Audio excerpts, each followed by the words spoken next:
So I think we're gonna get started. Hi, everybody. Thank you so much for coming. My name is Jessica Petty. I'm gonna be your host for the evening. We also have Jen Townsend on the technical side of things, so she's gonna be able to talk to me throughout this whole process. I'll introduce the rest of our panel later, but first I just wanted to get some administrative stuff out of the way. And at the very beginning of our program, I wanted to make sure that we recognize that the Noblesville Diversity Coalition and partners want to recognize that the city of Noblesville and the community of Noblesville covers land that in the past has belonged to the Miami Native American tribes. So our history always involves more than just a small period of time, a small set of years, and it always affects more than just a small amount of people. So we just wanted to acknowledge that. We have our first slide here. So it gives a summary of what we're going to talk about tonight, but also reminds people that when you do come into our meeting, we are going to be automatically muting our participants. And another quick reminder, if you somehow didn't sign up or didn't see through the Google Doc that you signed up with, we will be recording this session. So if you would not like your image to be seen in the recording, you can turn off your camera, and that is more than okay. And also this evening, we encourage you to use the chat box. If you are in full screen mode, you might have to press escape before you see the option to use the chat, but it should be relatively easy to find. So I hope that that is the case for everybody. We will really be relying on the chat to converse with you as an audience so we can see what you guys want to talk about. Okay, so thank you again for tuning into our program, From Railroads to Gaslights, Myths and Misconceptions.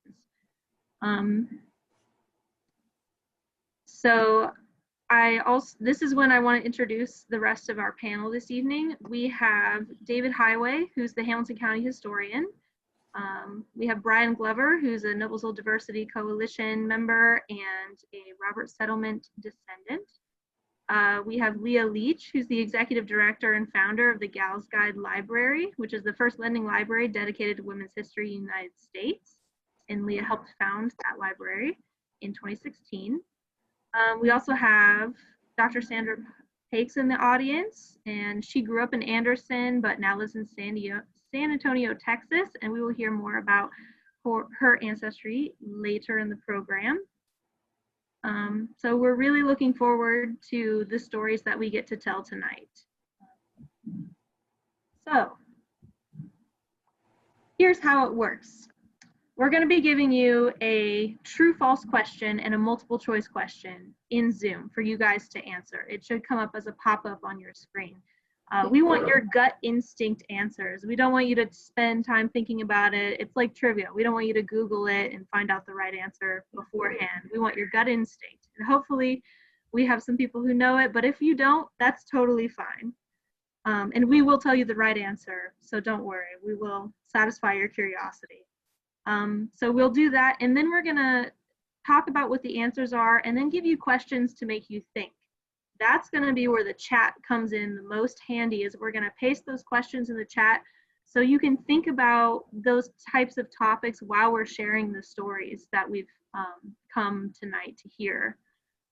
So after we give you those questions, we will tell you stories about the diverse history of Noblesville and the surrounding areas, and you tell us your thoughts in the chat. Answer the questions that we gave, ask your own questions, tell us something you learned, tell us something about your own experience that really hit you while we were sharing these stories. And then after we share our stories, we will be answering your questions, talking about people's comments that came through in the chat as a panel and as a group. And then we repeat the process. So we will do a total of 3 different chunks of time. Okay, and I'll go over this again very briefly once we have our introduction. The first thing we're going to do is go over the time period that we're covering tonight, which is 1850 to 1917. So we want to make sure everyone knows where in time we are and what happened. So for that, I'm going to give it over to David. All righty. Everybody can hear me, right? Yes. Check on that. Thank you. Okay. Actually, it's interesting because what we're going to be looking at tonight is really the period of the second wave of emigration to the county.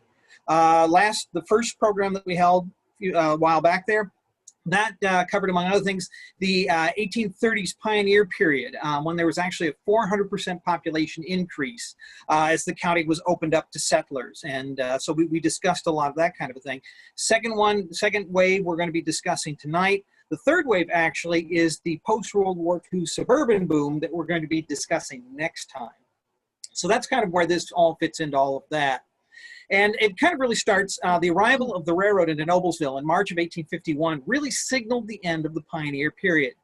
Because then traveling to Noblesville was no longer some sort of epic journey, but really became a process of simply buying a ticket. So it really brought a new kind of resident into the area. They were no longer concerned with just subsistence living, just simply cutting their home out of the wilderness and doing things like that. Instead, they were looking at amenities, things like education, entertainment.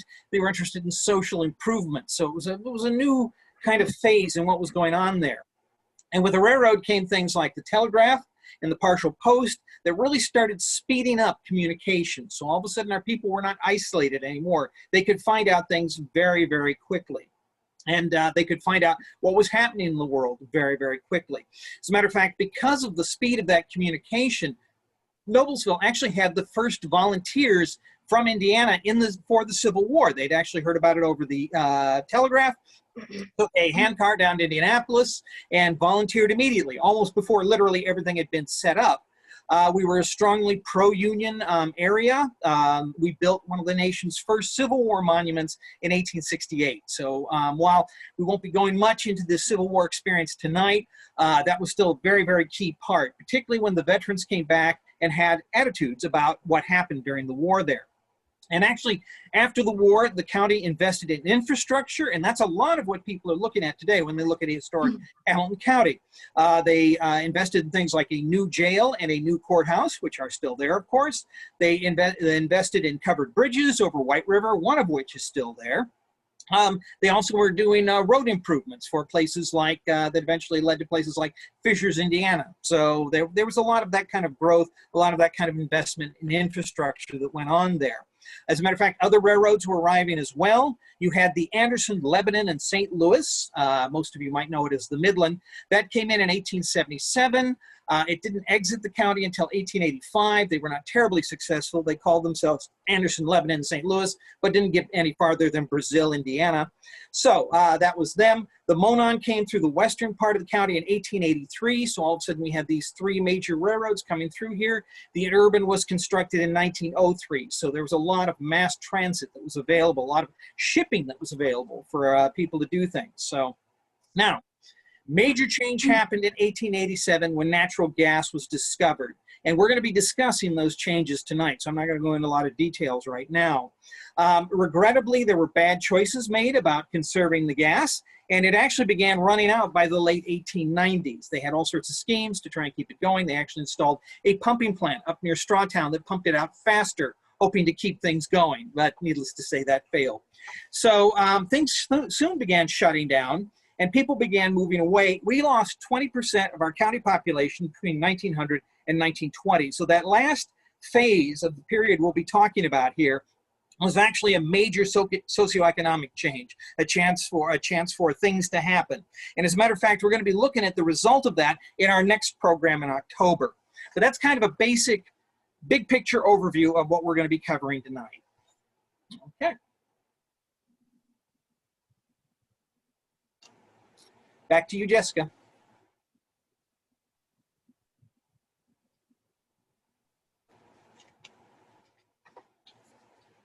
There we go. Okay, thank you, David, for that. So now that we're caught up with where we are in time, I hope you guys are ready to start thinking.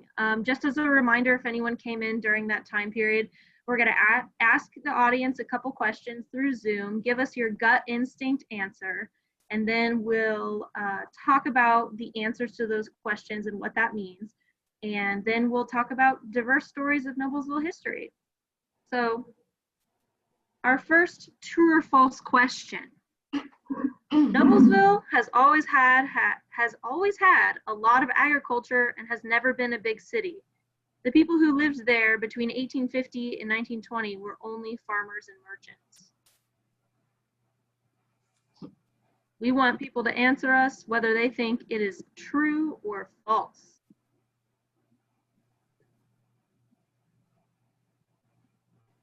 We'll give a little bit for people to answer.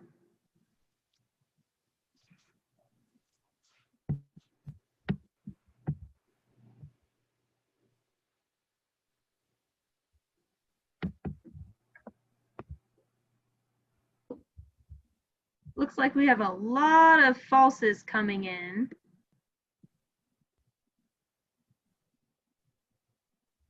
Give another few seconds to see if anyone thinks it's true. And don't be afraid to be brave during this program and give us an answer that you don't know for sure if you're right, but you want to test it out. Oh, All right, looks like most people are saying false. Okay, well, we'll talk about that in a little bit. The second question we're gonna have up here on the screen is multiple choice. So it might take a little bit to read through, but I'll read it out loud. So here's our first multiple choice question. Why is the Noblesville school mascot the Millers? We're the Noblesville Millers. A prominent family with the last name Miller donated the land for the school. B, Noblesville had many flour mills, and one of the owners purchased uniforms for sports teams in exchange for using a Miller mascot. C, there were so many mills in Noblesville that most of the people who lived there were millers. Or D, school was held in a mill building after a fire. I'm gonna look and see what people had to say here.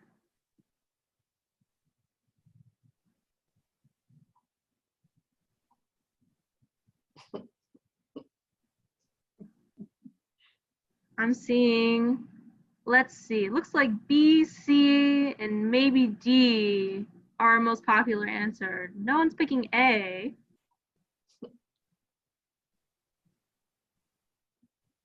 We'll give a few more seconds for some people to chime in before we tell them the answer.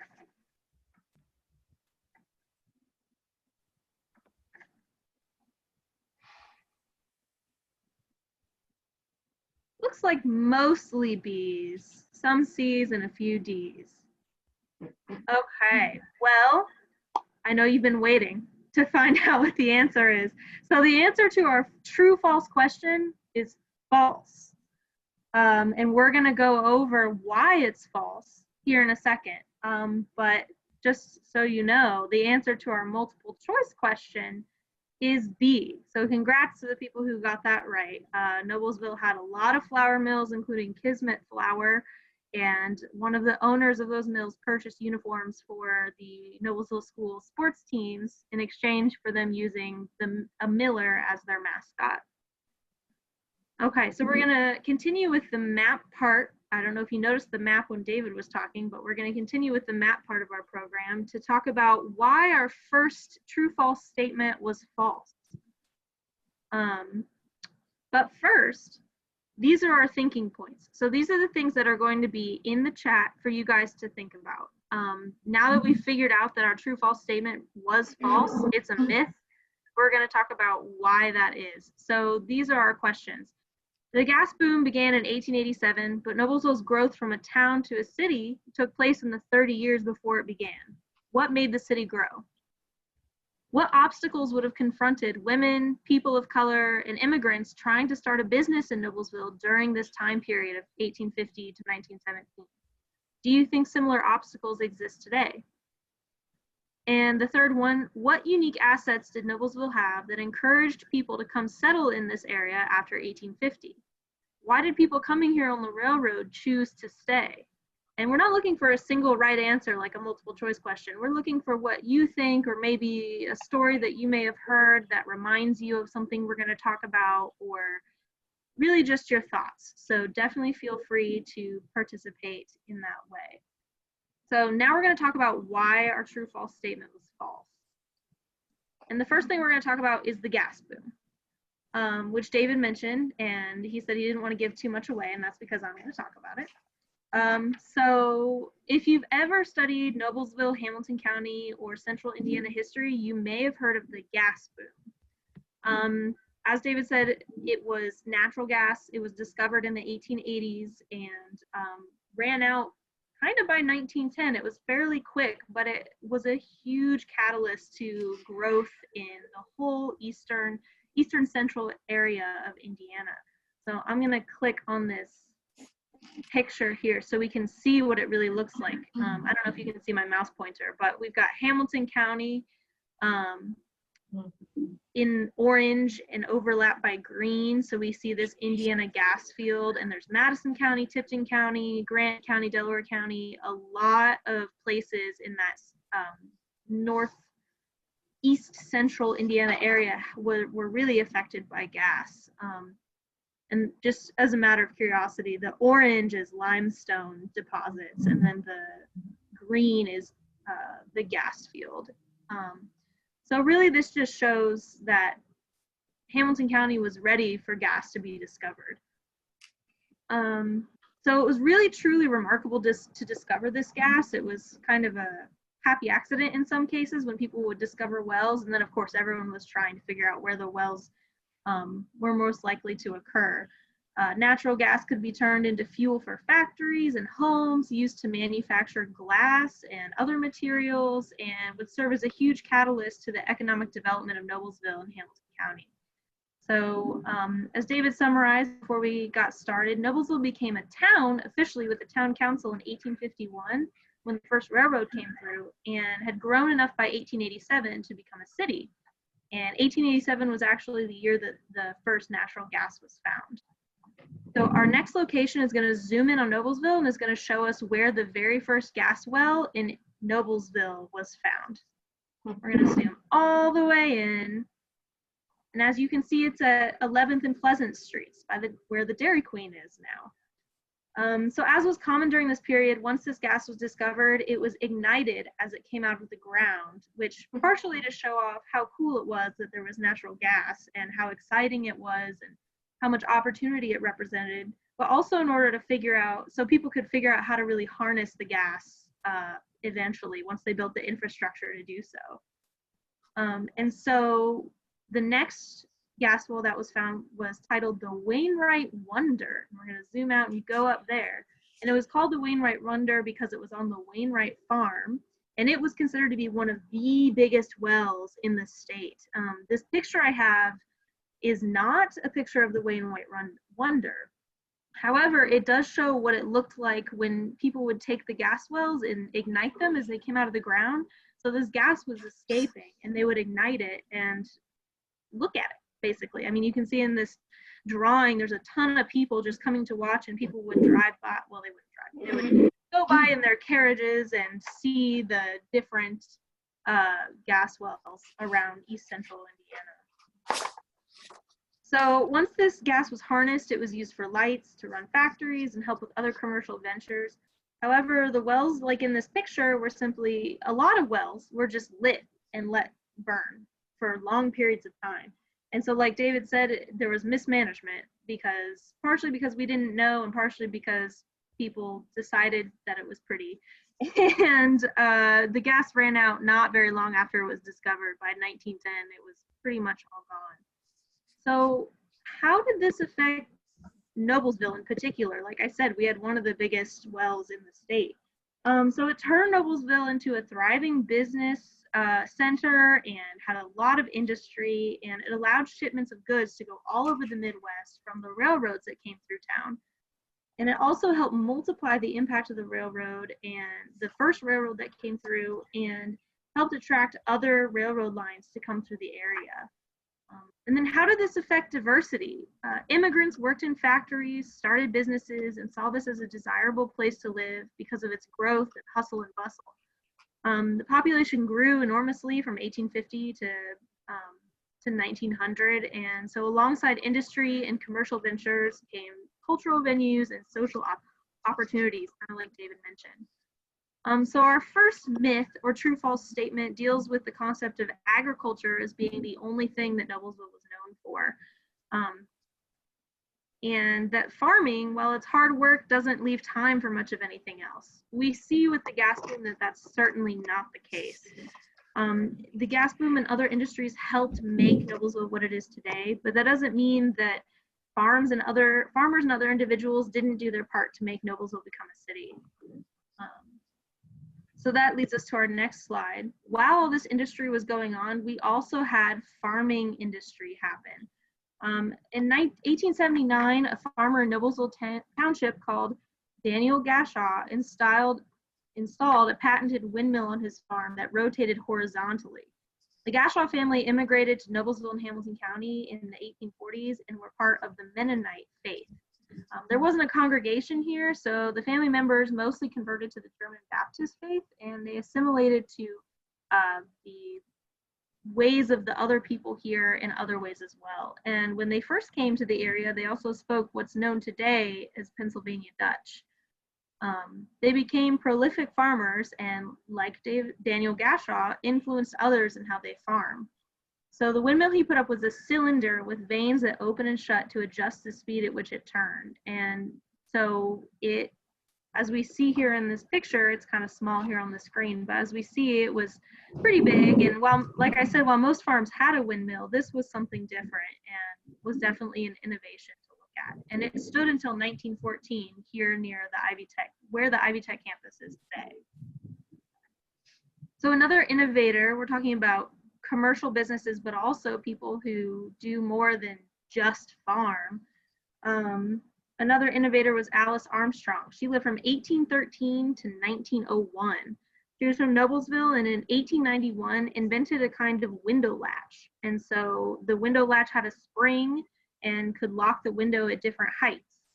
Why is this important? Well, because she was an innovator, and she was a Quaker and an independent lady who outlasted 2 husbands and didn't take the name of her second husband. So she knew what she was doing and that she wanted to be an innovator. And in 1894, at the age of 81, she actually had her own business selling music. So she was a busy lady. And the reason that our location here is at the Hinkle Creek Friends Cemetery is that's where she's buried. So north of Noblesville, but still definitely influenced, I'm sure, by what was going on in Noblesville at the time. So as we hear other stories about people who came into this area and thrived because of the gas boom, it's also worthy to note that diverse groups of people were here before gas was ever discovered, like Alice Armstrong, the Gashaw family, and others. The growth of Noblesville from a town to a city took place in the 30 very important years. In those very important years, and the diversity of the city reflects that. So with that, I'm going to turn it over to David to talk about other types of diverse people who came to the area of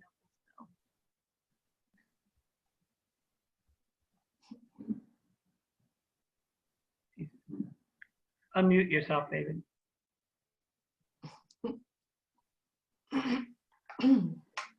Try the space bar. Hey, got it. We're good. Okay. Yeah, we're going to talk about a little bit about some of the other diverse groups, diverse people who came in here. Like I said, when the railroad came in, all of a sudden you had a really different sort of a group that was coming in. And one of the first ones that I really love to talk about is, of course, the Levinsons. This was a Jewish family that emigrated from Germany in the 1850s. And came to, at first, Ohio, and then eventually up to Noblesville. I think the picture up there is of Newman D. Levinson. Everybody called him N.D. Levinson. And his store was right roughly the center of south the square there. There actually was a smaller building which he later built up. That became called the Grand. But his family was actually very, very important to the community. They actually contributed a great deal They were involved in things like charity. They were involved in education. He lived until 1899. He's buried in Chicago. His son, Harry Levinson, is buried here in Hamilton County. And if you're older Indiana, you recognize the name Harry Levinson there. So the store became kind of an institution, although it had moved to Indianapolis by that point in time. His other son, Saul, was actually nominated for the Nobel Peace Prize in 1929. And then his grandson was fashion designer Norman Norell. So family, huge impact on the city. Likewise, the city was very, very important to them. Norman Norell actually left New York to be buried in Hamilton County. So Levinson's very important people there. And one that we don't have a picture of that I just threw in for the heck of it anyway is the fact that talking about other people that came in, the first visit by a Hispanic person was in 1877, and that was a Mexican vaquero. He came in with a sort of a performance group of some kind, maybe some sort of medicine show, something like that. He was actually encouraged to stay, mainly because if you know anything about vaqueros and the settling of the West, they were phenomenal with dealing with livestock, with dealing with horses, with dealing with cattle. And he gave some demonstrations of his work with horses, and the people were absolutely astonished. They thought that was absolutely wonderful. So they actually encouraged him to stay, however, he did not. By the way, I think this is a picture now of the Levinson store itself.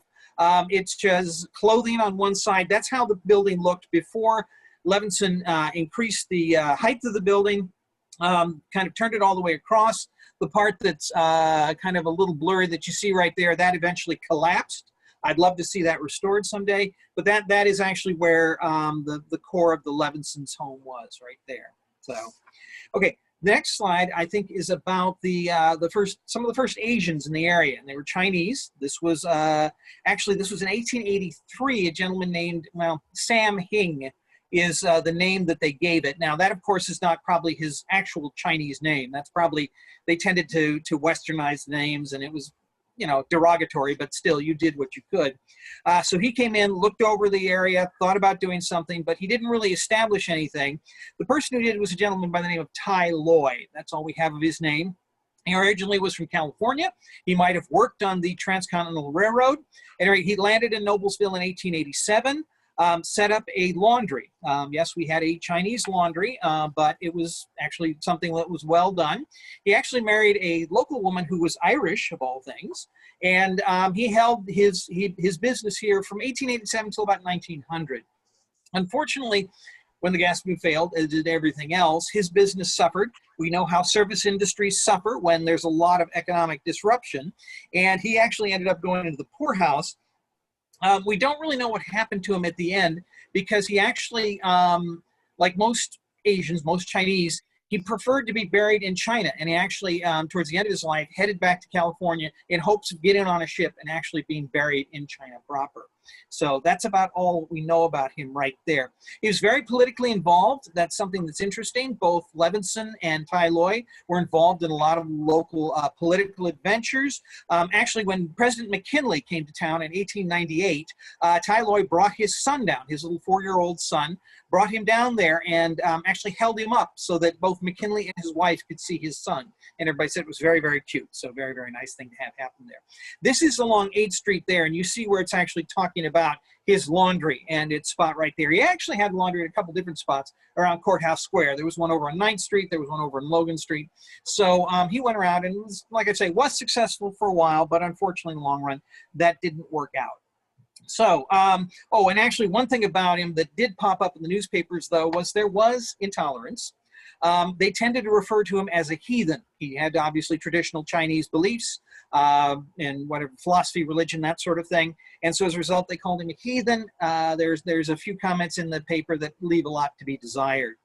Speaking of religion, we'll move along to the first Catholic church in Noblesville. The first Catholics came into the area in the 1830s. That was up in Arcadia, up around Jackson Township. That was the Busher settlement. That was the Mullins settlement. But with the influx of workers in the 1880s after the natural gas boom, there were a lot of different kinds of people, and there were not actually enough people in Noblesville to justify building a Catholic church. And that was actually built in 1889. So it was called St. Vincent de Paul. And they hand built it. It had nice windows and a variety of things like that. But it only lasted for about 10 years. Once again, as the gas boom failed, people lost their jobs, people moved away, and eventually the remaining Catholic congregants headed up to Arcadia, which is where now Sacred Heart Catholic Church is. That was the key Catholic church here in Hamilton County for many, many years. The church itself, the one in Noblesville, actually was cut in half and built into two different houses. So possibly the remnants of that church could still be someplace around South 9th Street there. So that would be a very interesting thing to find. That's something about a lot of these different groups. You hear about them, and there actually are traces of their history still around. And it's worthwhile to go ahead and do some research. I've talked to Brian much about the African-American things. So have some things like that. Okay, something that doesn't have much of a trace, but is still a really interesting sort of thing. Talking about professional women, talking about women's history in Hamilton County, talking about professional women, women who had a job outside the home. And one of the ones that's kind of really interesting to talk about is Bertha McVeigh. Bertha McVeigh was a railroad telegrapher. And that's actually something that was really kind of common in the Victorian era. A lot of women got jobs as railroad telegraphers. Whether or not it has to do with flying motor movements, I'm not sure, but a lot of them were also related to people who were station agents, and as a result, it was just a natural thing that they eventually became telegraphers on the railroad and were able to work the telegraph. And it got kind of interesting because telegraphers were back then were very, very good. They actually could recognize each other simply by the way they handled the telegraph key. And they actually began to understand when there was like a woman handling the telegraph key. There were actually online romances in the 1880s and 1890s. It was sort of the internet of its day. And this actually happened to Bertha McVeigh's sister. She actually had an online romance with a gentleman from another station. They eventually met, they got married. Unfortunately, that was not good. They had to keep it secret because in those days, when a woman telegrapher got married, she was done. That was the end of her job. So as a result, she lost her job. Bertha, on the other hand, decided not to get married, worked at stations all around the Midwest here, mostly for the Anderson, Lebanon, St. Louis, Midland, Indiana Central Railroad as it became. The picture shows actually the Midland Railroad Station from right about this time period. I don't know if that's Bertha. I doubt it or not because she was working in 1891. That doesn't look quite like 1891, but it wouldn't surprise me too terribly if that was right. She was actually fairly young when she started working there. She was barely more than a teenager. So who knows? That could be Miss McVeigh right there. So at any rate, that was kind of one of the professional jobs that a woman could get outside the home, something like that. So that was a good thing there. It's interesting, up in Hortonville, there was actually a woman postmaster, a young woman as well, who was actually hired to become a postmaster there. So other professional women, we had some that were what today would be professional as well, and that was doctors. We actually had two women doctors in the early part of the county. One was the first was Dr. Joyce Hobson, who actually set up her office in 1879 up on Logan Street there, and was a part of the community until 1889.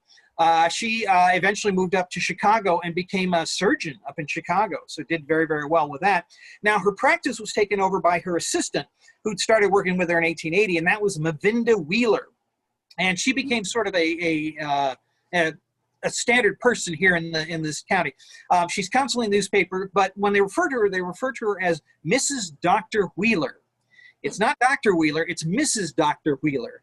I guess so they don't get confused and think, God forbid, she's a male doctor. But at any rate, so Mavinda Wheeler took over and was a major, major part of the community for many years. She died in 1922 and apparently was still in practice right up until about the time she died. So professional women, with people with leisure time. There was actually a female baseball team in Noblesville in 1876. So as a result, as I say, this is a time period when you've got a lot of other things going on, a lot of people getting the opportunity to try stuff that they might not have tried before. And as we go along, we'll see kind of how they took that action in hand to kind of improve the community. Thank you. David, just really quickly, is this location where Dr. Hobson's office was? To our knowledge, that is where it was in a house. It was in a private home, and she set up there. Once again, this is one of those things, I was talking to somebody about addresses. They changed all of the street numbers at various times through the years, and they aren't always entirely on the maps. So as a result, we're not terribly sure sometimes where those street numbers are. That's as good a guess as any.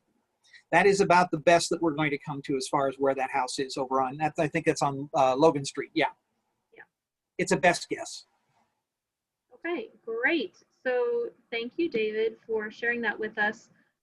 This is our first Q&A time. We've got about 5 minutes where we're going to talk about, first of all, our myth, our false statement about agriculture being the only thing going on in Noblesville, and really about what you guys think about these stories. Did you know these stories before? Were you surprised? What was the most surprising or the least surprising thing? So definitely don't be afraid to tell us in the chat. It looks like we've got some activity going on. Our second question was talking about what obstacles would have confronted people who weren't white males in this society, starting a business or being involved in the society of Noblesville during this time period, and do you think similar obstacles exist today? And so Beth Dunlop says that you needed to own land to claim a gas well. So women and people of color could not, or maybe were just frowned upon to be landowners. So, as she says, no gas for those peeps. They missed out on that boom and thus in the ability to reinvest in anything, but real estate and the ability to pass wealth onto your descendants. And that is definitely an excellent point. And I do want to remind our panelists, they are welcome to jump in and help answer questions at any point in time, or I may ask a specific person to answer a question. So that's definitely a really important thing to consider. Leah, one of our panelists, actually wants to know if we know the name of the women's baseball team. So maybe David could tell us that. It was such a black swan. Whoa, getting some feedback there. It was such a black swan situation that they simply called them the women's team, the Noblesville women's team. So the male teams, yes, they had names. One of the names was like the Bondoons. I have no idea what that means. Or the Stars or different things like that. But the women were kind of a one-off. So it was kind of like if you had a Noblesville women's team, they were simply the Noblesville women's team. The women's teams were not looked on very highly. For other reasons, of course. In order to play baseball with any degree of ability, you have to wear shorter skirts. And heaven forbid such a thing should happen. So, yeah, so at any rate, there was a great deal of controversy about these loose women wearing these short skirts. So, okay. All right, and then Lavella wants to know if we know anything about the Mennonite population in Noblesville over time, or if the Gashaws were kind of the only ones. If anyone has an answer to that, David. We don't. I mean, it's probably the information's out there, but I have no idea where it is. Okay, and then Brian, we got our panelists asking questions over here. Brian wants to know if anyone locally got wealthy from the gas discovery. Well, Wainwrights in particular had their farm that it was discovered on, so that was really important. But I'm sure that David could give us maybe like one example of like if there was someone who was the most wealthy from the gas boom. Well, the gas company drilled the wells, and it wasn't even metered, so it wasn't the wells themselves that made you wealthy. As a matter of fact, Wainwright actually owned a bank. So that's, if you remember the old Wainwright Bank here in Noblesville, that's after him. So the wells themselves were handy, and you got a little bit of money from them, but the big thing was actually just the opportunity. They thought there was so much gas that it was just almost like water, you know, and it would be almost impossible to charge for it or to make money from the wells themselves. It was that kind of a thing. So, so yeah, it was more pipe the well to your business, make your money that way. Okay, and then I think we're gonna, at the end, we're gonna have time to go back to questions we've missed, but I wanna make sure we have time to get all of our content out. So I think this is gonna be our last question for this segment. Beth Dunlop wants to know, did the growth of Noblesville in that 30 years between 1850 when it became a town to 1887 when it became a city, did that happen because of the limestone? You want me to take it again? Yeah. Okay. We didn't have very good limestone. There was one quarry in the area, and that was over just west of Noblesville. They did that for the canal. It was garbage stone. Some of it has been used in the buildings around Courthouse Square, but the limestone is just not good enough. It's not like Bedford limestone. It doesn't have that high quality that it can be exported. As a matter of fact, the only kind of geological thing we got any money for was up in Sheridan when they sold dirt, literally. They sold dirt to horse racing tracks, made a great deal of money doing that. But unfortunately, geologically speaking, the natural gas was about all that we had. Okay, all right. So thank you guys for participating. Again, continue to do so and talk about our questions and give us your comments, your feedback, anything at all, really. So we're going to move on to our next true false question. Okay, so this is true false question number 2. More African American people lived in Hamilton County in 1990 than in 1880. Diversity was almost non-existent in Noblesville and Hamilton County until the 1990s. This first part, more African American people lived in Hamilton County in 1990 than in 1880. Is that true or false?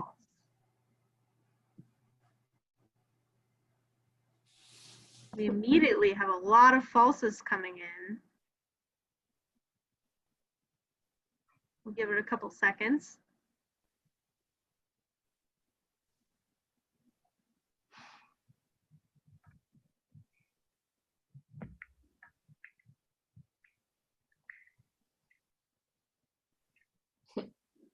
Yep, looks like we've got mostly falses. All right, we'll have to see if that's the case once we answer our multiple choice questions. That's going to come up next.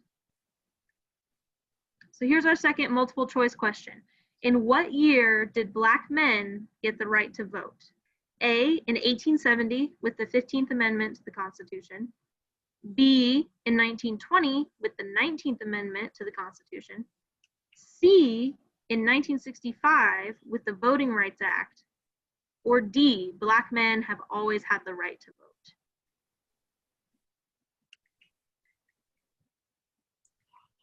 And in the chat, it looks like we're getting a lot of A's, some C's. And A, Haley says A, but there were caveats to that in place to prevent voting. Beth says B, but not in practical terms until C. I appreciate that you guys are qualifying your answers. That's good.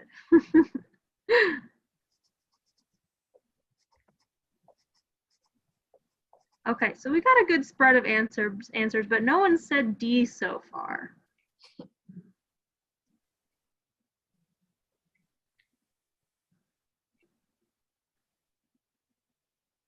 All right, so our second true false question is false. There were more African Americans, Blacks in the Noblesville area in 1880 than there were in 1990. So we're going to discuss what that really means in a little bit when we talk about our diverse stories. And the answer to our multiple choice question is actually A, 1870 with the 15th Amendment. B is the 19th Amendment. That's what gave women the right to vote. And so that's the 100th year anniversary of that amendment this year. So that's always good to celebrate. But for this second section, we're going to talk a lot about African Americans, but also just about what kind of diversity was available or was present in Noblesville during this time period. Okay, so now we're going to talk about our thinking points, and there's kind of a lot here, but that's okay. We're going to take it one at a time. So these are going to be pasted into the chat so you can see them even when we're talking about our other topics. So how did Indiana's legal system see people of color, and especially Blacks, during this time period, the 1850 to 1917? What measures were taken to discourage Blacks from settling in the state of Indiana? Are there parallels between voting rights issues in the 19th century and today? Can you give any examples? What does it mean to pass as white? Do you think this still happens today? Why or why not? And why would people of color or other immigrant groups continue to live in a community if they have been discriminated against and oftentimes isolated from other members of their ethnic groups, maybe being the only person representing their ethnic group in a certain area? So again, that's a lot to chew on, but I think that what Brian and Sandra are going to talk about during this next time period is really going to give us a good amount to think about. So I'm going to go ahead and turn it over to Brian so we can talk about our next stories. Thank you, Jessica, and welcome everybody. I'm going to start off and just give you a few population statistics, which you can see on the screen, but just to kind of further illustrate what was in the asked in the true-false question. The U.S. Census of 1880 reports that there were 24,801 people living in Hamilton County. In 1880, African Americans numbered 762, or 3.1% of the population, and whites were 24,039, 96.9% of the population. By 1980, 100 years later, the number of African Americans had fallen to 294, or 0.4% out of a total population of 82,027. So Hamilton County's overall population had grown 3.5 times, while the African American population had fallen by nearly 2/3. So again, something to think about. Why might that have changed? Okay. At this time, we're going to share a few interesting stories about individuals and events you may be hearing about for the first time. We're going to focus our history storytelling on mostly untold stories of people of color and immigrants and their involvement in politics and in commerce. As Jessica said, feel free to share your thoughts in chat while you listen, and hopefully at the end we'll have plenty of time to talk about everybody's questions and comments. So I call this section sort of African Americans and political activism in Hamilton County. And the first story is about a poll raising in 1972. I'm not sure how many are familiar with poll raising, but these were quite common events to occur during election season, I think throughout the country. In 1872, the local African American community organized a poll raising in support of Ulysses S. Grant's presidential re-election. What was significant about the 1872 presidential election? Well, as we just mentioned before, this was the first presidential election that Black men were able to cast their votes. A local newspaper reported, and I quote, "There were thousands of colored people in Noblesville for the celebration." If you look at that photograph there that's on the screen, that is the poll raising that took place on the courthouse square. I believe that is the southwest corner, David, is that correct, of the square, where the poll for Grant and his running mate were raised.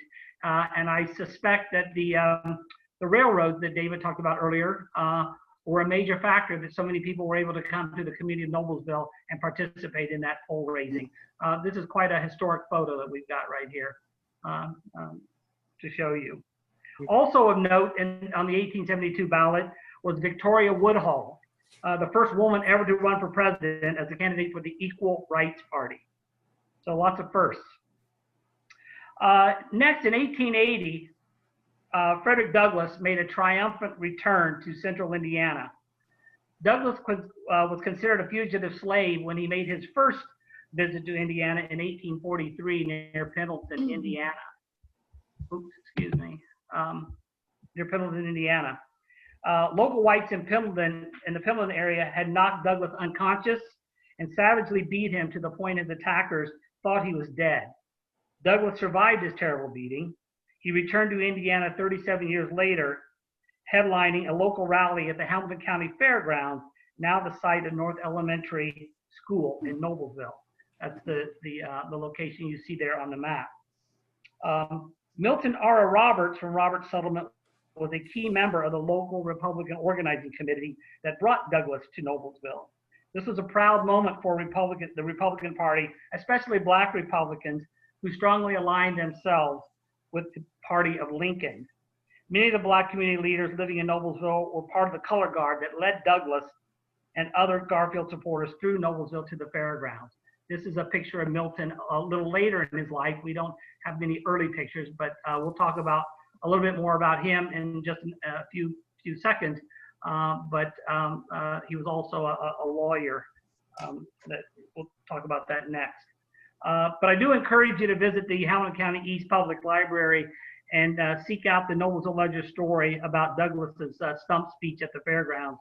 The Ledger printed his speech in its entirety days after the rally had occurred. Speaking of Milton, he was a young man that was in demand. Around the time of the Garfield rally, Milton Ara was appointed the headmaster at Union Literary Institute in Randolph County, Indiana, a school for Black and white indigent youth. That's a picture of the schoolhouse where he was the headmaster. His career at Union Literary was brief, maybe 1 or 2 years. He had more ambitious plans for his career. Circumstances suggest that Milton Ara must have believed his ambitions could not be realized in Indiana. From Randolph County, Roberts and his family moved to Ottumwa, Iowa, a small town located in the Iowa Des Moines River Valley. In Ottumwa, Milton Ara began a lengthy career as a successful lawyer, followed by several turns as an Iowa district judge and an aborted run for the Iowa Attorney General's position. Why didn't Milton become one of the first African-American attorneys to study and practice law in Indiana? We can only speculate. Perhaps it had much to do with his racial identity. The one-drop rule, as applied in racial codes of his time, meant that Milton's opportunities would be limited by his colored racial identity. Colleges at the time rarely admitted people of color. In order to live the life he had in mind, it's logical to assume that a move far beyond Indiana could open up unlimited possibilities, unrestrained by his multiracial identity.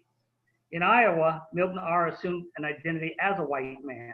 The census records of 1880 confirmed his identification as white. It should be noted that Milton Ara and his family never returned to Robert's settlement. For many, once you cross the color line to be white, it's risky to maintain any connection to the roots that might expose your real identity. So this is a picture of Milton. He looks very much like a lawyer, a judge there, doesn't he? Naturally, that was his obituary photograph. And this is the courthouse in Ottumwa, Iowa, where his court was, the court that he supervised. And that's a picture of him at his desk in his chamber, I suppose. Prior to 1900, African-American men successfully won elected office at the township level of government. Whites were willing to cast votes for African-Americans running for constable or the justice of the peace. William H. Roberts and Elijah Gilliam were elected constable in Jackson Township. Willis Venable and John Hord were elected justice of the peace and constable, respectively, in Noblesville. The following was reported in the April 9th, 1880 Noblesville Ledger after Hord's election victory. And I quote, John Hord, the colored man, who was a candidate on the Republican township ticket for constable of Noblesville, was elected by the handsome majority of 106 over the Democratic candidate. Rah for John, blood will tell. The reporter's congratulations were a backhanded compliment. The expression blood will tell, I don't know if any of you ever heard it, but it means the person whose ancestors had certain negative characteristics will eventually turn out to be no different. So even though he was congratulating on one hand, he didn't really think that he was going to be very successful. Maybe you want to scroll to the next. Is there another photo there, Jessica? Not sure what. Oh, this is the that is the actual piece of the Noblesville Ledger article where he was complimenting and then yet not complimenting John's victory. Okay, you can go to the next one. Efforts to win election for a countywide office was another matter. In 1880, Eli Roberts ran as a Republican for the Hamilton County Recorder position. That's Eli in the middle of that photograph right there. Eli's brother, William Penn Roberts, challenged white voters to support a black candidate for office in the way black voters had supported the white Republican candidates. Eli's bid was unsuccessful as support for white county voters was not forthcoming as promised. William Penn, his brother, a very spiritual man, was not afraid to speak truth to power. In the April 2nd, 1880 Noblesville Ledger, Penn wrote a stinging rebuke of local white Republican voters and the Republican Party leadership for their unwillingness to support a colored man for political office. Penn pointed out that the men of Robert's settlement were just as qualified as the white candidate, and he reminded the entire community how the colored men of Robert's settlement helped to prosecute the war that saved the Union from ruin and disgrace. In 1890, Penn ran an unsuccessful bid for county treasurer, not as a Republican, but on a Prohibition Party ticket. You want to advance the slide? I think. Oh, sorry. No, back up one, Jessica. I'm sorry. Back up. I'm sorry. I mean, there's a couple of other photographs maybe we want to show on the prior slide. I apologize. So that, as I mentioned, that's Eli Roberts. So we don't have a picture of William Penn. This is his the grave marker where he's buried up at Roberts Settlement. And then we have one other photograph, but this is the actual letter to the editor that William Penn wrote in support of his brother's candidacy and his rebuke of the Republican Party of Hamilton County. And this is the ticket. You can see his name toward the bottom, William P. Roberts, when he ran for treasurer on the Prohibition ticket. Since time is limited tonight, we're going to shift our focus and talk about people of color and newly arrived immigrants who had an impact on local commerce during this same period of history.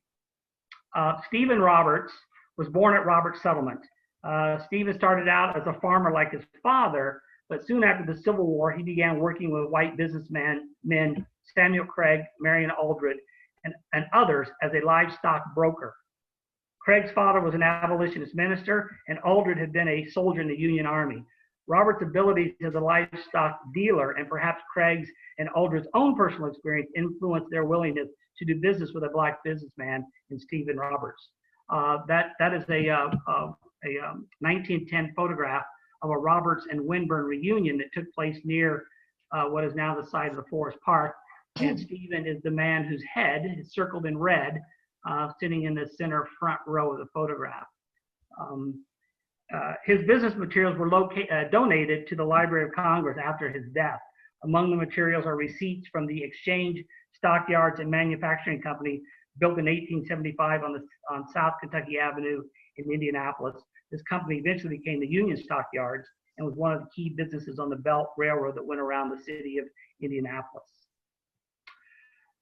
Next up is one of our guest presenters tonight. My friend Sandra Jane Pakes grew up in Anderson, Indiana, and now lives in San Antonio, Texas.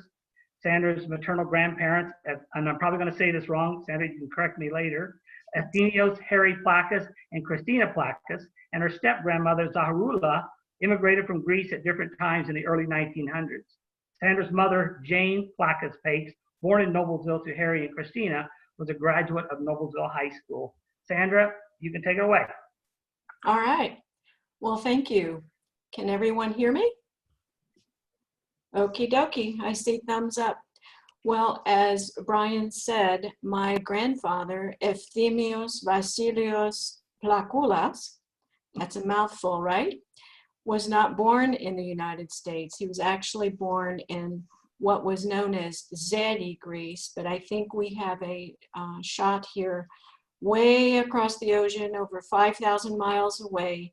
He was born in Kandalos, Arcadia, Peloponnesos, Greece, in a very small village. He was born in 1885, and he lived there for most of his young childhood, but at the time, they were farmers. But there was a blight that occurred in the Peloponnesos area of Greece, and a lot of the young men, especially of the area, Kandalos is actually close to Tripoli, which is one of the larger cities in that area. The young men left, and my grandfather was one of those. He actually left Greece. You can see from the picture here the town Tripoli, which is right there where the cursor is the closest town. So those young men had to leave the village because the date crop and the olives were blighted and there was little to no revenue. When my grandfather left in 1905, he left behind him his mother, his father, a brother, and a sister. And think about that, he was barely 20 years old. And he probably knew at the time that he would never get to see his mother and father or family again. He left with several of the young men from that area and actually came through Ellis Island in October of 1905, speaking only his native language. Those were the years that they didn't teach English in the schools, especially in the villages.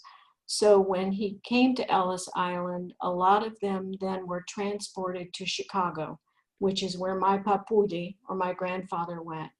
He went to Chicago, where there was a large, growing Greek community, and lived, no doubt, I don't have records, but lived no doubt with a lot of the same relatives, be they cousins, friends, from that same area of Greece, from Peloponnesos.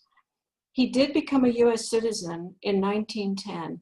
So think about that. Just 5 years after he came, he did become a US citizen. He began learning the English language, but he heard that his cousin was living in a small town in Indiana by the name of Noblesville. And so while it was comfortable to be in Chicago in a Greek community where everyone spoke the language, he obviously was a very entrepreneurial man, or he would never have left that small village we're looking at. He did then go to Noblesville. He came to Noblesville in around 1912. And there you can see the picture of the first store that they owned. Now, the reason he came to Noblesville is that there actually were a number of Greek immigrants in Noblesville at the time, surprisingly enough. There were probably 5 to 8 young men. At that time, I have records from our church in Indianapolis that in 1900, there were only 82 Greeks, that's men and women, in all of Indiana. Only 29 Greek immigrants lived in Indianapolis. So in Noblesville, not that far away, there were probably at that time around 8 or 9 young men. They were the ones that left. You have to remember that the Greek society, even today, is very male-oriented. So the women didn't leave the villages, the men did. They came to the land of opportunity in order to make their fortune, go back to Greece, and bring their families to the United States, which is what my grandfather did. Well, when he got to Noblesville, he and his cousin lived together, and this was in the 1912 time period. But at that point, he had already started to learn English, and you can call it, I think David called it westernize his name. My family always said we Americanized our name, and instead of being Efthymios, he became Harry.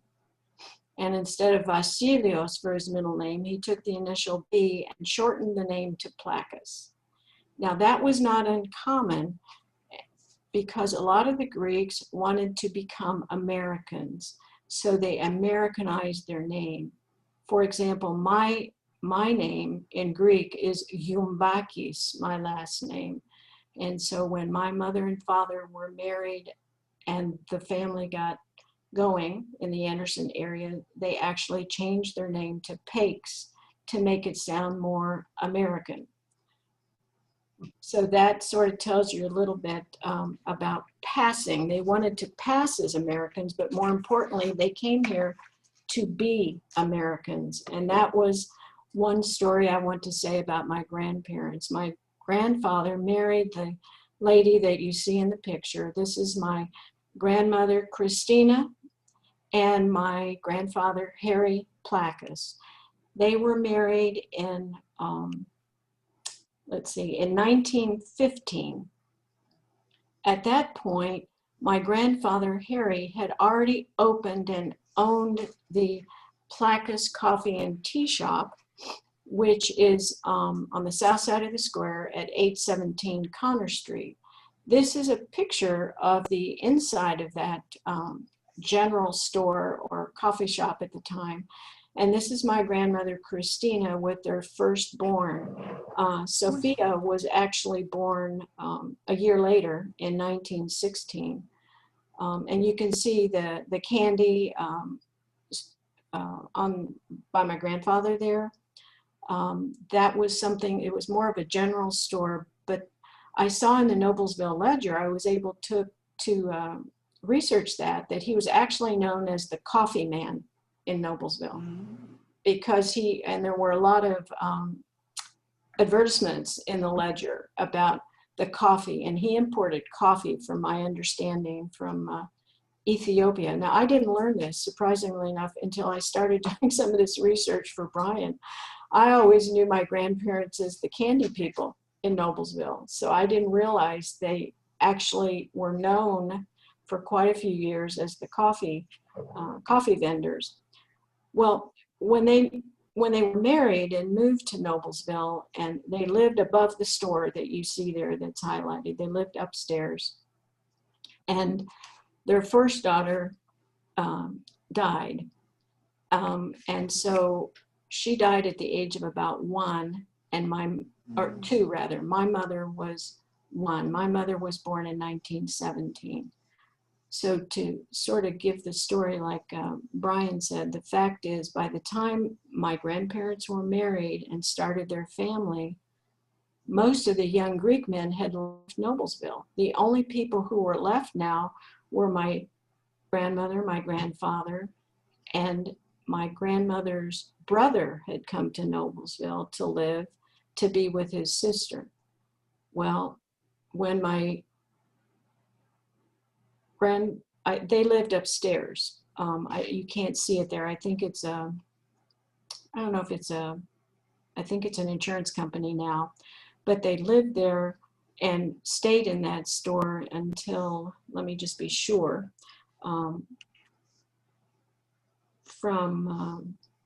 let's see, David was kind enough to give me the exact dates on that. They actually had that store, the Placas Coffee and Tea Store, from 1913 to 1924. Well, what happened? Well, in 1923, I'm kind of going to fast forward, because the script that I've given to be put online actually gives all the details of all the dates. My grandmother gave birth to a second daughter in 1917, my mother. In 1918, her first daughter died. In 1919, their third daughter was born. Well, my grandmother passed away in 1923, my grandmother Christina. She had learned English, but what I didn't tell you was that she also came from Greece. She also came from the same village that my grandfather came from. Well, how did that happen? Well, it was an arranged marriage. That happened a lot in the immigrant communities. There were relatives in Chicago. They arranged the marriage. My grandmother and grandfather married, but she died an untimely death. She died in 1923 during a pregnancy of uremic poisoning, and left my grandfather with the Placas Coffee and Tea with 4 young girls. So that left him in a quandary. He had a family, he had a business. He went back to Chicago. Among the Greek community up there, his relatives, people from the village of Peloponnesos, and my grandmother Zacharula had come from Greece to Chicago, living with relatives, and it was an arranged marriage. He needed a mother for his 4 daughters. So my grandmother Zacharula did come to Noblesville. She arrived in Noblesville in 1923. I know it's a little beyond the time period that you're talking about, Jessica, with it going to 17, but to give my story, I need to bring them full circle here. They were married in 1923 when my mother's youngest sister was 1 year old. So we have an immigrant coming from Greece, marrying a man with 4 children, moving to Noblesville, Indiana. By then, there were no other Greek families in Noblesville, Indiana. It was only the Placas family. Why did they stay? Well, my grandfather was a very successful businessman.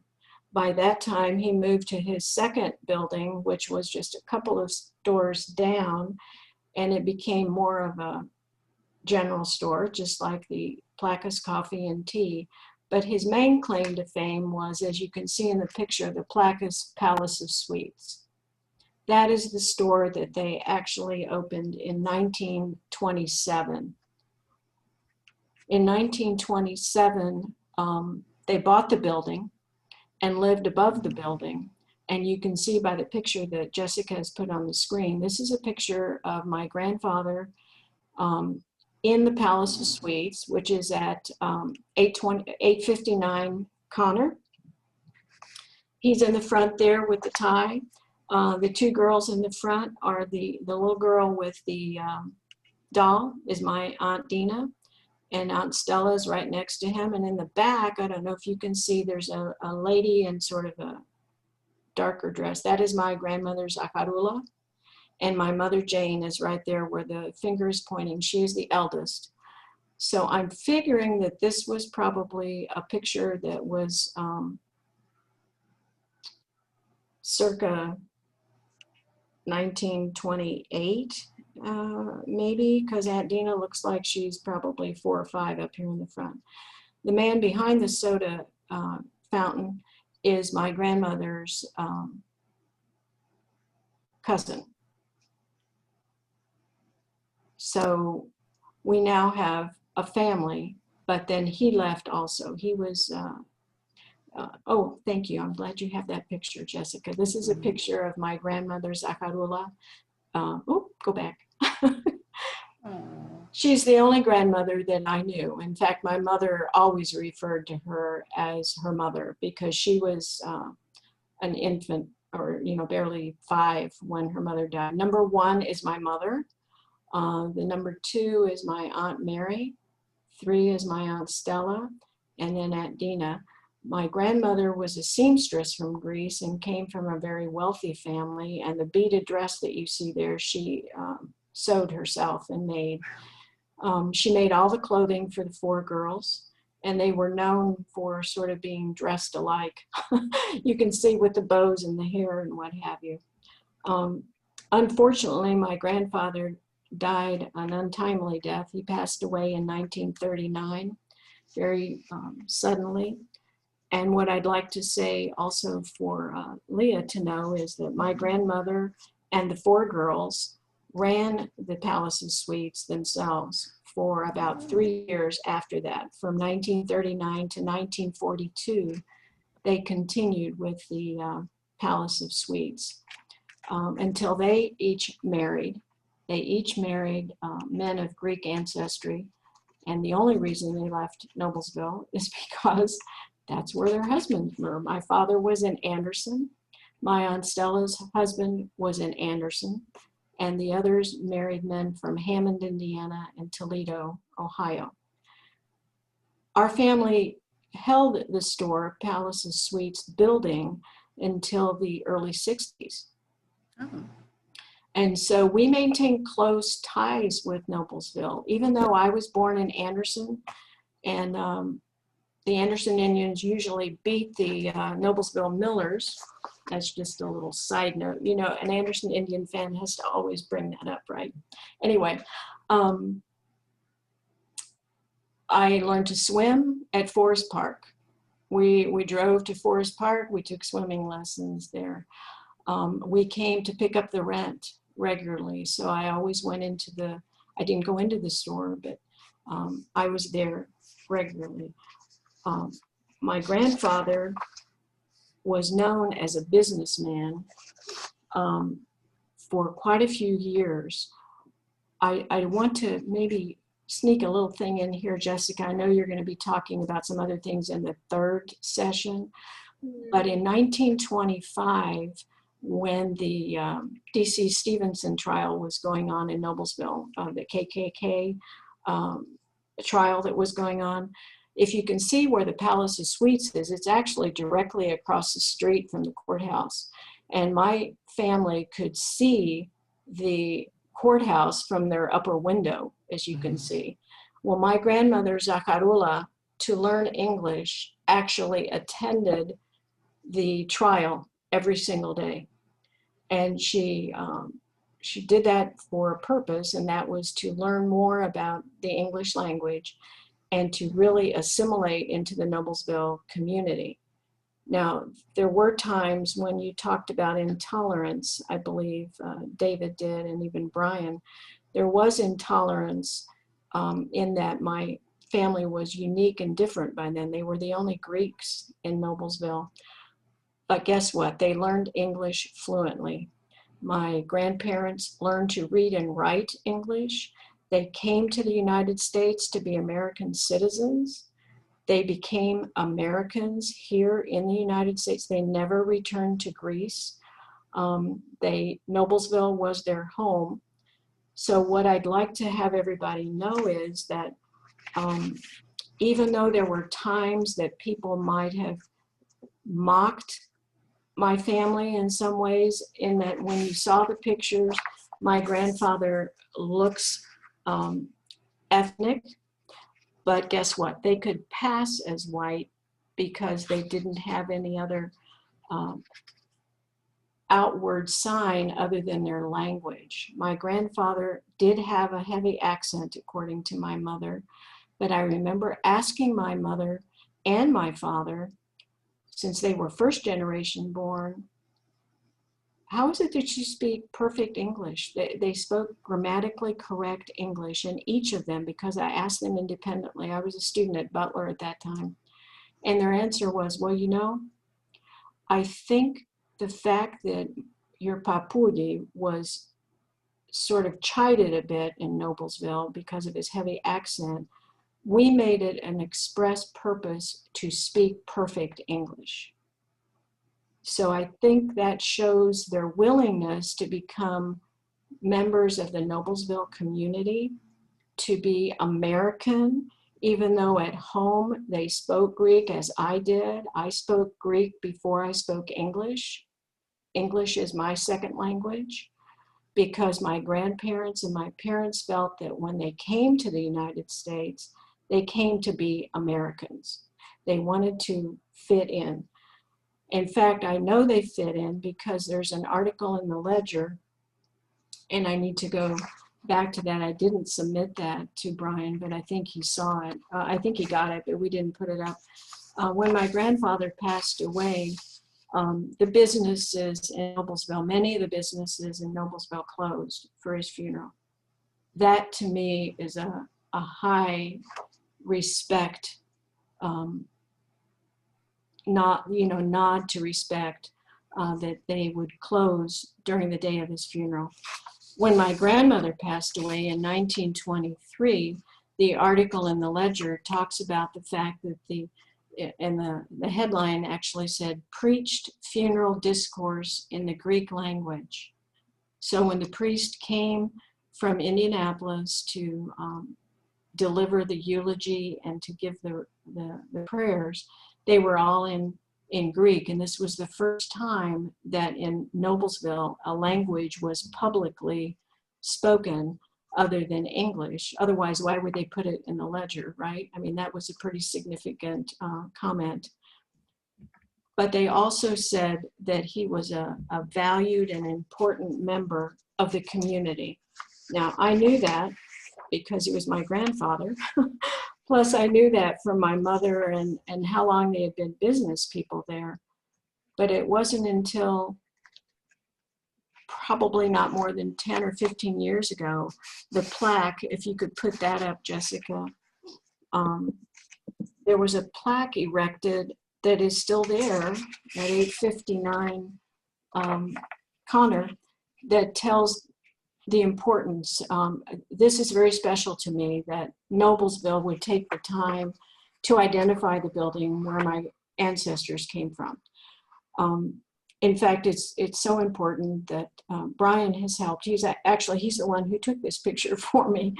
But Brian is also the one who a few years ago was able to arrange a tour of the Palaces Suites building, which is now the Charisma dress shop in Noblesville.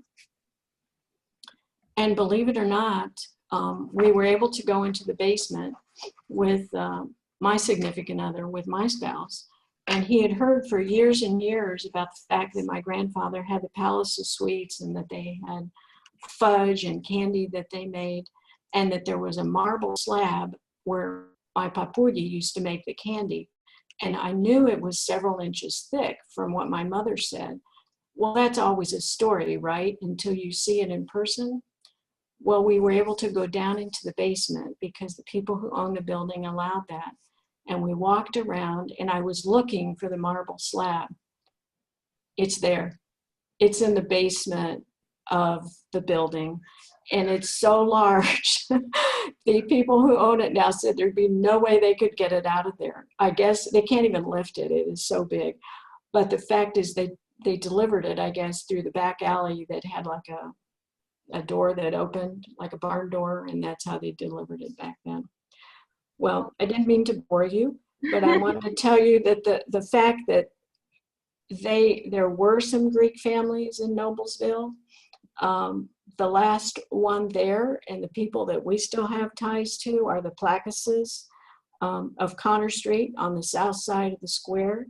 And in our home today, I have a sign that actually says Fine Candies, that is from the Palace of Sweets. It's an original glass embossed that says Fine Candies, and each of the 4 grandchildren that are ancestors of Ephthemios, better known as Harry.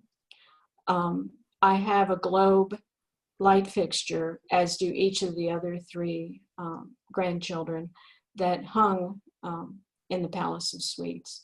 My grandmothers, both of them, and my grandfather are buried at Crownland Cemetery.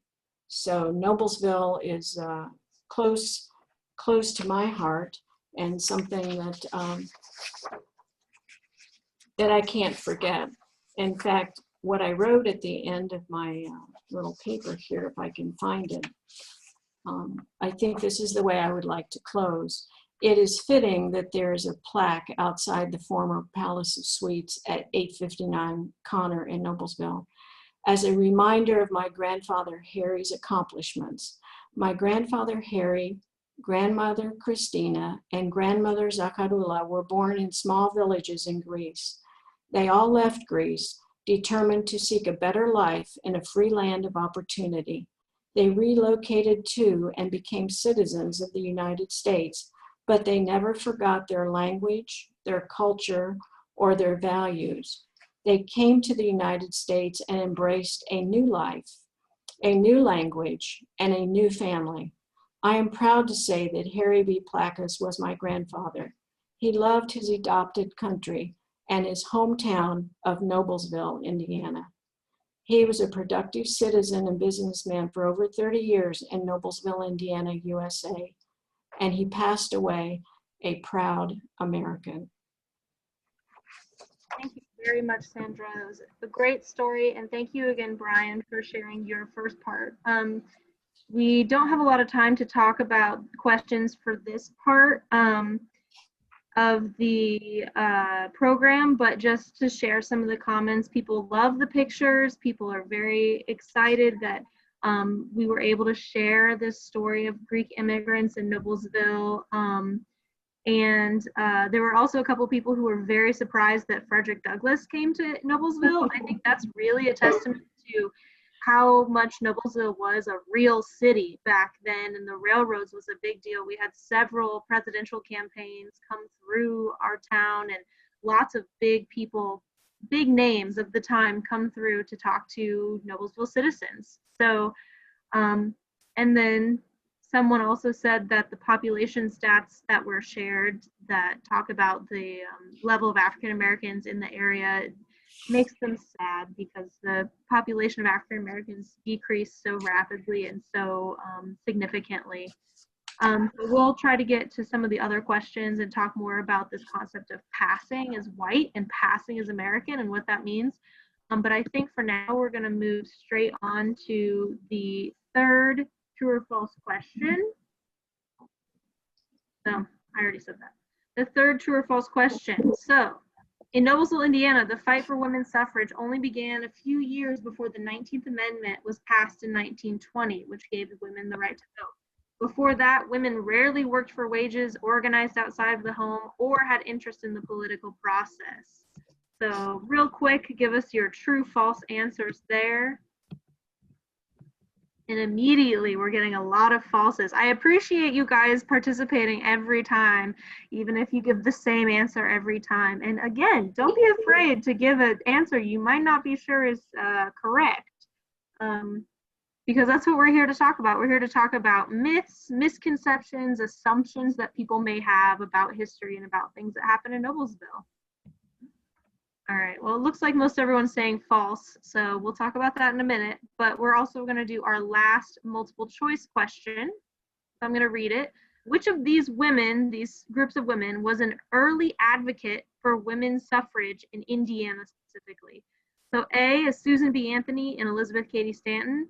B is Harriet Tubman and Sojourner Truth. C is Amanda Way and May Wright Sewell. And D is Elizabeth Carter and Maggie Bright. So we're looking for, and this one may be a little difficult, not sure, we'll see here, but this one is, we're looking for early advocates for women's suffrage in Indiana specifically. We're getting C's as answers, and we're getting D as answers. Looks like mostly C's.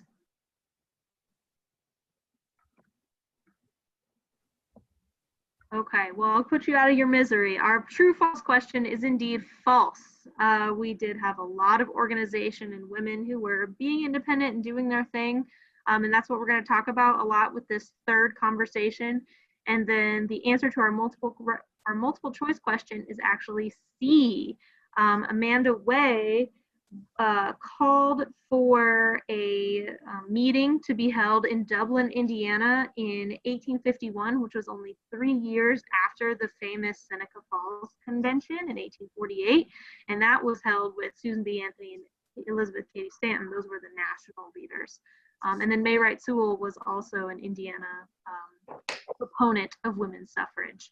So thank you again for participating in that. Now we're going to talk, here's our thinking questions for this part of the program. We're going to talk about, or we're going to think about, why were African American women virtually excluded in the suffrage movement nationally and or locally? How easy was it for women to organize for causes? What did they have to overcome? And why would smaller cities have movements for suffrage? Are big city movements different than small town movements? So the first, we're going to go back to David for this first part of this conversation to talk about those topics. All right. So it's interesting. This is great intro here. Now I want to make sure to leave time for Leah. She's got a great story coming up here that you guys are really going to love. But what I'm going to be talking about is a little bit about how women got politically involved even before they had any legal right to do so. We talked a little bit, of course, about Victoria Woodhull running for president, even though that she couldn't actually vote at that point in time. But we had a lot of very proactive, a lot of very intelligent, a lot of forward-thinking women in this community, particularly over towards Westfield, the Quakers, of course. And actually, in 1869, we had a women's suffrage movement that actually got started July 14th of 1869. They met at the Masonic Lodge in Westfield, which actually is still there. Right now, I think it's, I don't know if it's a dance studio or what, but I'm kind of hoping that that stays preserved, and probably, I don't think much more than the beams or the original stuff anymore.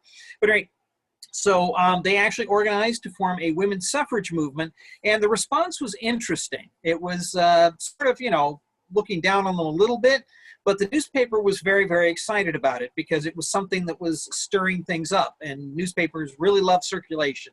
So they actually encouraged the women's rights movement and actually encouraged people to write letters. They actually offered them their own column in the paper. But unfortunately, this thing only lasted for about a year. What happened is they met, they had meetings, they actually had a large event on October 14th with a nationally known women's rights leader named Mary Livermore. But the thing was is that nothing really came of it. And by about February of 1870, it was really just kind of falling apart there. So as a result, it was a nice attempt. It was a good attempt. People were thinking along those lines. But what they decided to do was kind of devote their energies to things that were a little bit more they could do something with right now. So they moved over into the temperance movement. A lot of them had come out of the abolitionist movement, but a lot of them moved over into the temperance movement. And they were very, very effective there because, for instance, in 1883, there was a guy who tried to build a saloon in Westfield. That was not appreciated. Westfield was dry until the 1970s. But so what happened is, since the city fathers couldn't do anything, the guy had his legal act together. City mothers did. They went out there one fall afternoon and smashed it with axes. Went in there with axes, smashed up the saloon, realized it wasn't enough of a point, actually went outside, cut the supports of the building down, collapsed in on itself, and set it on fire. So they wanted to send a message. So as a result, there was definitely a proactive political mindset there. It was just a question of how you did that. In the 1880s as well, there was a war on the brothels here in Noblesville. The newspapers are very much involved with that. As a matter of fact, one of the brothels was burned down as well. Somebody threw a oil lamp through the window one evening. So they did not put up with much of any of this stuff.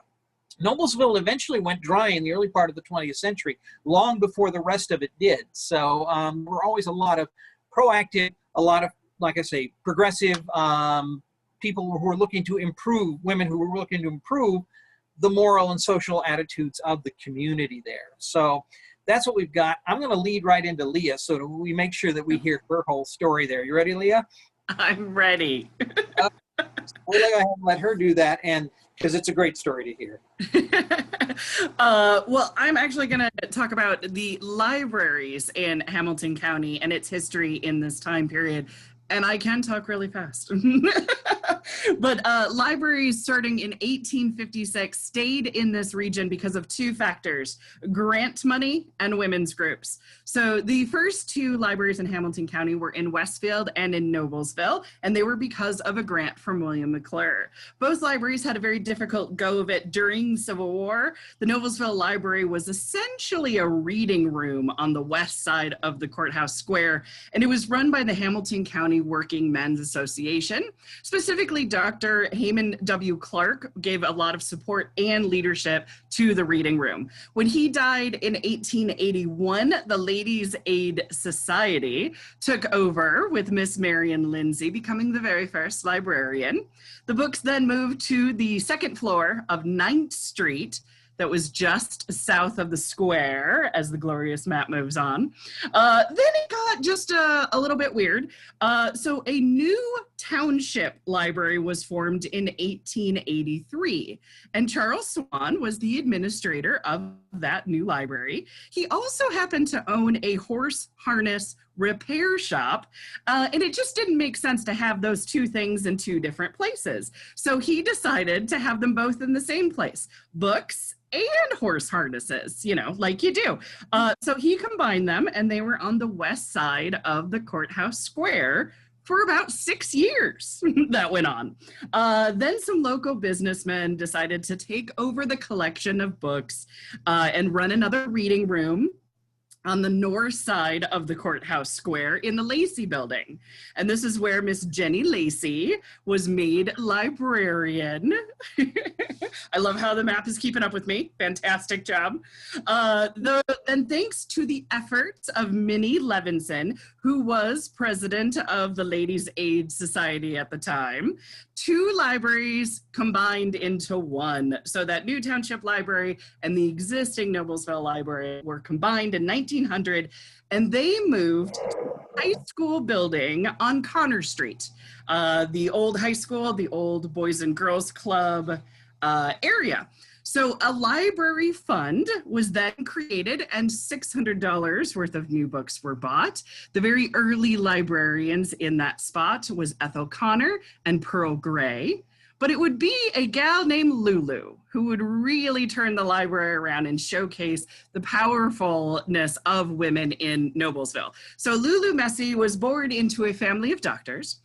Besides going away to college for just a little bit, she spent her whole life at 1104 Connor Street. While attending Noblesville High School, she worked at the school's library, and then she worked at the city library. The cool thing was they were in that same building. So her school library and the city library, different spot, but it got exactly the same building. She also lived just down the street, so that had to be very, very easy on the commute.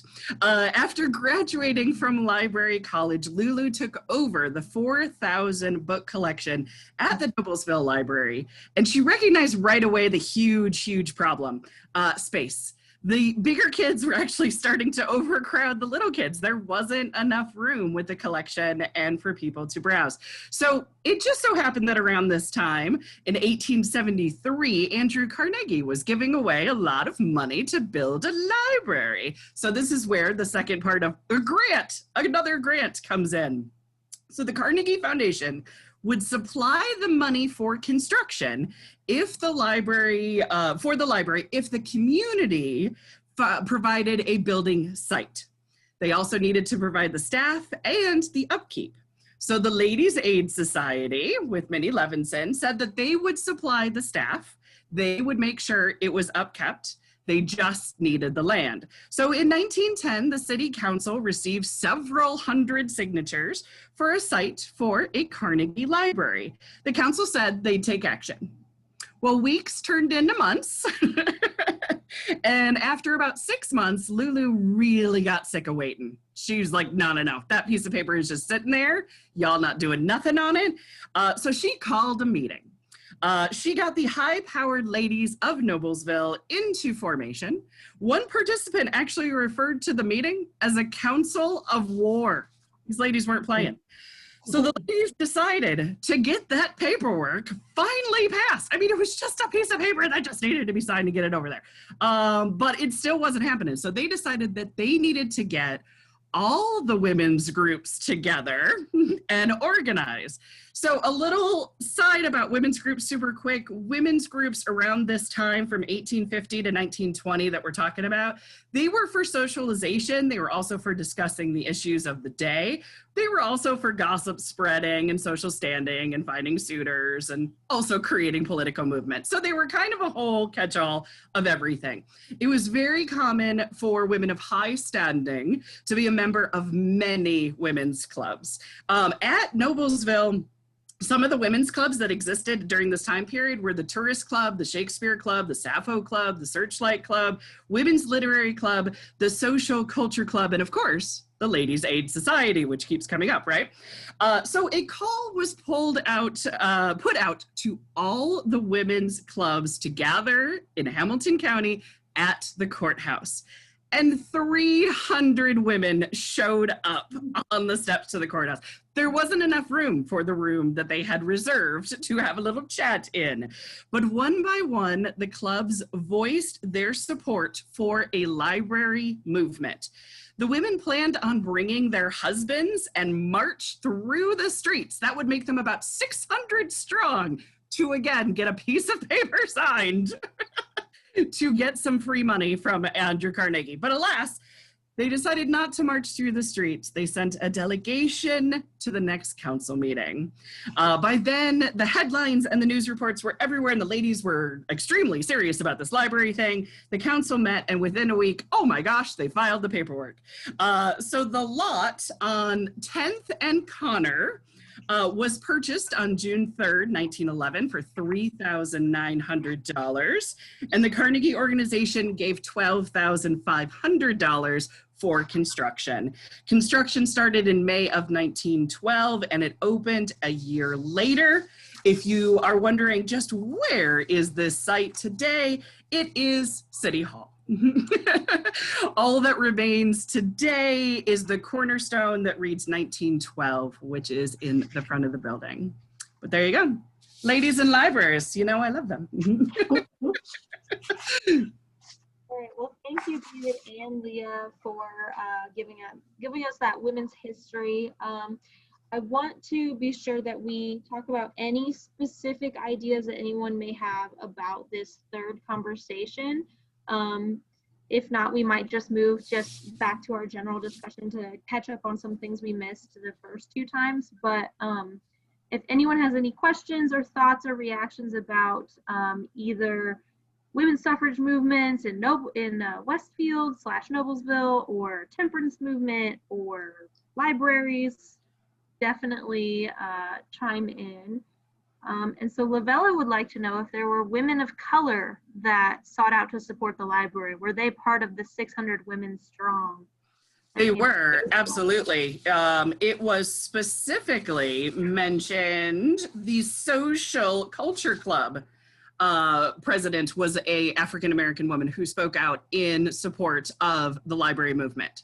So specifically in documents, there has been support. Great. Okay, we'll give some people a second to think about that, but I did want to go back. We missed a question or two. In the first conversation, we were talking about the gas boom industry, etc. And again, now I'm opening it up to questions or comments about any part of our program this evening. So if you really want something answered, or if you really want to share your story, definitely tell us now. So anyway, there was a question for the first conversation about whether or how much immigrants were involved in the gas boom industry specifically. So when talking about factories or things that popped up specifically because of the gas boom. And the short answer is yes, immigrants and people worked in factories. But David, is there any one story in particular that sticks out to you as far as how immigrants were involved in gas boom industries? The big one that tends to pop up is the fact that, well, this is less Noblesville and more Arcadia and Cicero. Arcadia and Cicero made art glass. Art glass, very skilled labor. You have to really know what you're doing to make that really, really fine work.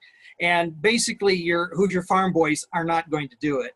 So instead, they're getting Italians, they're getting all sorts of Eastern Europeans. They're getting people in who know how to work fine glass. So that was kind of one of the big things. When you see particularly strong immigrant influx, it tends to be towards Arcadia and Cicero, trying to find skilled glass workers. So that was kind of one of the big things that happened with the gas boom.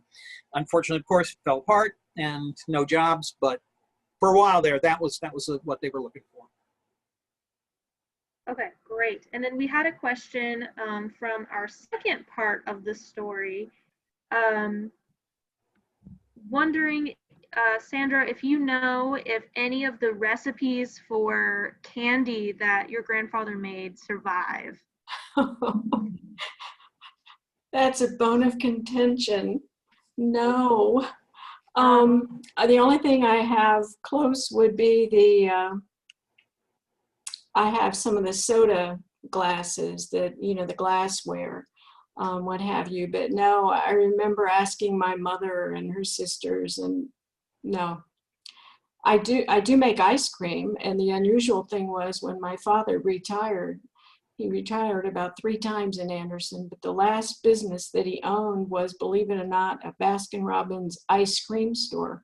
So talk about going full circle. He didn't make his own ice cream, but my mother did all the cake decorating with the ice cream. So no, that's the closest. I wish I could, but. Okay, well, it's good. I'm glad you at least asked. So now you know. I have Greek recipes though. I have all the family Greek recipes in handwriting, but I guess the candy didn't make it. Alrighty. Well, if anyone else has any questions at all, wants to talk about anything related to any part of our program, definitely let us know. We have a comment that says the children's section in the basement of the Noblesville Library at 10th and Connor was a magical place in the early 1970s. Carnegie libraries are definitely magical places. There's still several that exist in Indiana and around, and they are all so nice. So I'm very glad that we've got people here who remember that part of Noblesville before City Hall went on top of it. So I do have two really super quick things to add as well. We mentioned Victoria Woodhull a couple of times. Fun fact, her running mate was Frederick Douglass, who, by the way, he didn't know. She didn't formally really ask him, and she just went, whatevs. But he was technically on the ballot with Victoria Woodhull. Cool. And also, we also will highly recommend this book too, especially because we are at the centennial of the suffragettes. This is African American Women in the Struggle for the Vote, 1850 to 1920. A very, very good read. Dispels a lot of myths that there wasn't many women and men of color in the suffrage movement when there really was. There really, really was. Sandra has something to say. Yes. I guess I need to recover a bit on that candy question. I don't have a recipe, but I do know a little story that might be of interest, and that is that on April Fool's Day, my grandfather and the family would always make April Fool's candy at the Palace of Sweets. And what they did was they would take either aluminum foil and wrap it up and cover it in chocolate so it looked like peanut clusters. And they would take cardboard and cover it in chocolate to make it look like the little fudge squares of chocolate.